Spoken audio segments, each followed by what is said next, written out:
Assalamualaikum warahmatullahi wabarakatuh. Bismillahirrahmanirrahim. Allahumma sholli ala sayyidina Muhammadin al-fatihil lima wal khatimil lima sabaq. Nasil haqqi bil haqq wal hadil ila siratikal mustaqim wa ala alihi haqqa qadrihi wa miqdaril azim. Amin. Sahabat Pilas dimanapun Anda berada, senantiasa dirahmati Allah Subhanahu wa Ta'ala.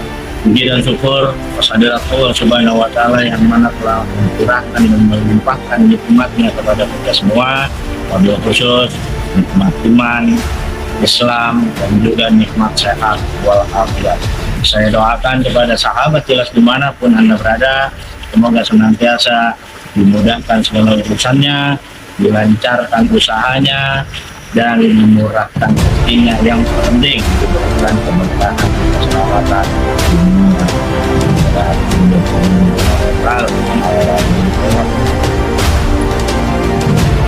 kali ini kita akan melanjutkan video atau tayangan Tapak Pilas siar sebelumnya, tapi kali ini akan berbeda judul, yaitu pemberontakan raja-raja atau ratu-ratu wilayah bawahan Pajajaran. Tapi sebelumnya seperti biasa, belum ada ngopi kan? Kita ngopi dulu. Kopinya kopi budak yang bismillah. Masya Allah, manis bener. Saya siapa? Saya yang nonton. Oke, kita mulai. Di tahun 1521, tangkuk kekuasaan yang dipegang oleh Jayadewata Siliwangi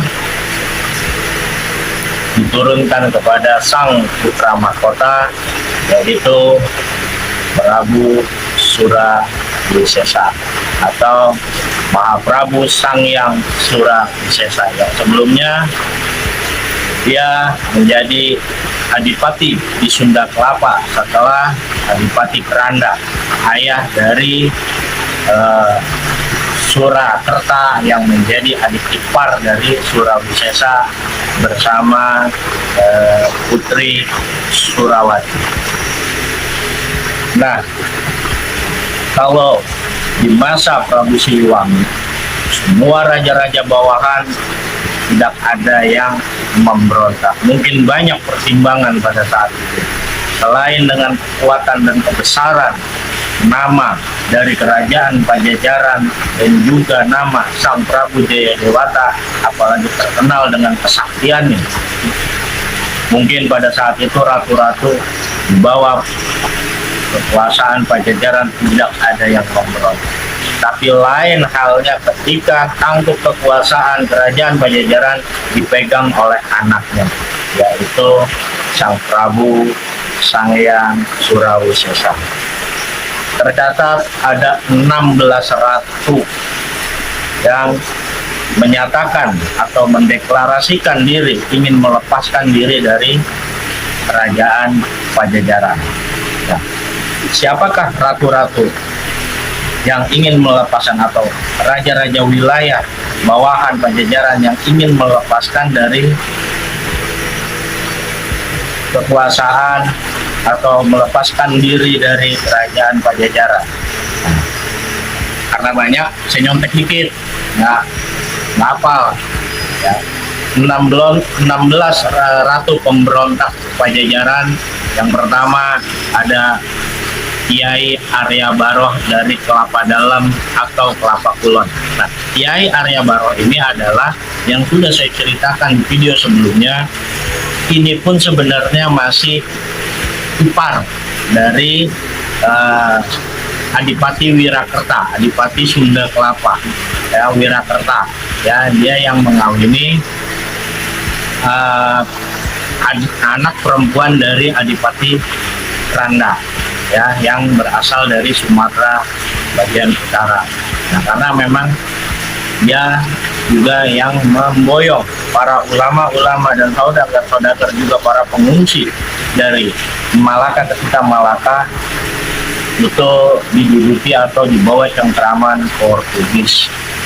Yang kedua, Kiai Wudu Basuraga dari Tanjung. Yang ketiga, Nyai Ngaji Rasa dari Ancol. Yang keempat, Adipati Suranggana dari Wahan Tenggirang. Yang kelima, Sang Arya Suraprasa dari Simpang. Yang keenam, Arya Pulunggana dari Gunung Batu. Yang ketujuh, Hyang Banaspati dari Saung Agung. Yang kedelapan, Arya Sukara dari Rumbut. Yang kesembilan, Tumenggung Lingga Geni dari Gunung Ageng. Yang ke-10, Sang Adipati Patala dari Padang. 11, Prabu Yasanagara dari Pagawok. 12, Sang Arya Wirasakti dari Muntur. 13, Arya Senapati Bimajaya dari Hanum. 14, Sang Arya Wulunggada dari Pager Usi. 15, Pradarmaya dari Medang Kahyangan. Dan 16, Sang Prabu Walahar dari Gunung Banjar. Dan rata-rata ke-16 ratu wilayah yang menyatakan atau mendeklarasikan diri untuk merdeka dari Pajajaran ini sudah memeluk agama Islam. Tapi pada saat itu Ratu Sangyang Surawisesa Jayanggrana gelar waktu ketika menjadi adipati Sunda Kelapa atau Surawisesa Jaya Perkosa yang menjadi Mahaprabu Sangyang Surawisesa tidak gentar dengan pemberontakan yang terjadi di negara-negara atau kerajaan-kerajaan bawahannya. Melihat